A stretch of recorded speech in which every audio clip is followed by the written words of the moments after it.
know it's like, oh.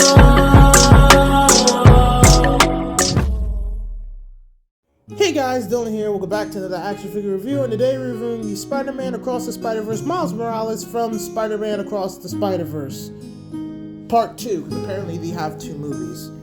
I would explain this guy's origin, but we technically already did that in the recent times of me reviewing Miles Morales, so I don't really think there's a reason to do that. Along with the fact that this guy's from a brand new movie, so I'd pretty much spoil it if I did know his origin. So, let's just get right into it. The painting and sculpture of this action figure is absolutely, without a shadow of a doubt, amazing.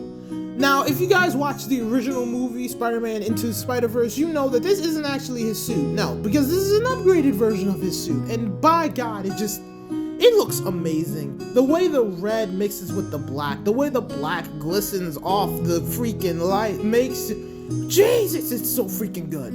And the most beautiful thing about it is that it had hints of blue in it that you can't see because it's so black.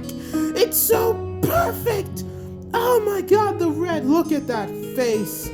That face. That's a Spider-Man right there, man. Okay, let me calm down. Now, as you guys can see, though, that blue thing was not a joke. There's blue on the side of his legs, on top of his arms, on his stomach outlined over there. There even some blue on his actual face. But, besides all that, it mixes with the colors so perfectly that honestly you can't see it unless you're really up close. And that's not really a bad thing. Not to mention the fact that the red lines really go across the entire suit. And God, that freaking back. Look at that.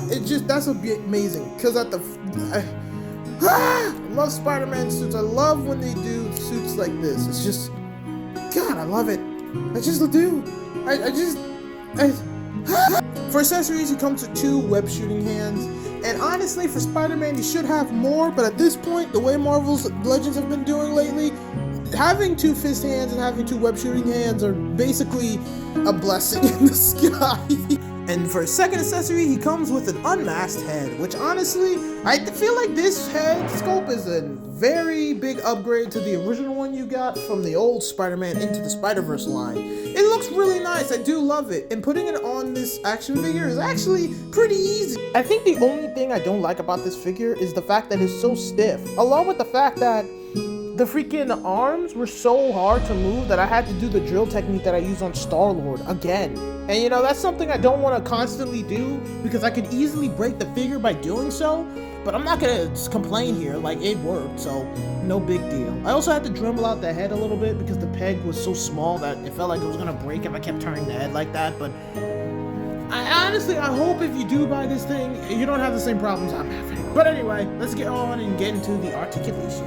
The articulation on this guy, though was stiff at first after I fixed it, is actually really good. This thing moves, I'm not gonna say like a noodle, but it definitely is easy to move, and I could say I would take a lot of pictures with this thing. Seriously, it's really, really good.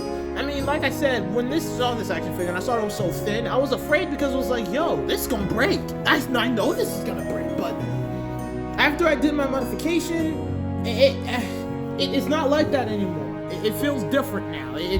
It's different. I think the only problem I couldn't fix was the feet because for some reason it is so goddamn, it's like stuck. Like it's so hard to move that if I try to move it, I might rip off the entire leg. So I don't really mess with that joint a lot. And even in the video, you could see that I was afraid to even mess with it because it's like really stuck in there.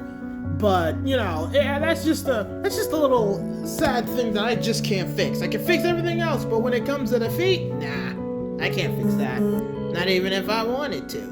But yeah, this guy moves pretty good. It's a good action figure. I can't say anything else at all. Actually, like it's good. I can't. Like once you fix it, it's perfect. You know. And now it's time for the rating.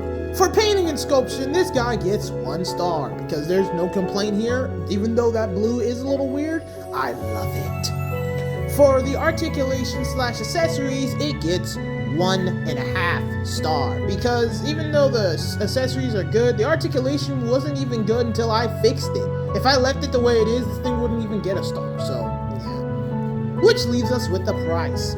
With the price going to $22 to sometimes $25, and on Amazon's like $30, I have to say, as long as you get this guy in store, the pricing is amazing. Giving this guy 2.5 stars.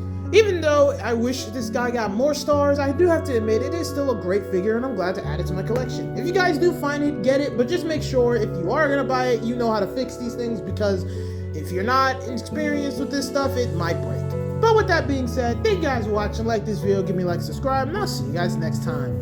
Normally I would say we're gonna do the negative 2-pack, but since so much new stuff's been coming up, I kinda can't do that for a little while. So take it away, Tarn. I think you can give people hints on what the hell we're reviewing next Friday. Bitches, bitches, bitches, bitches.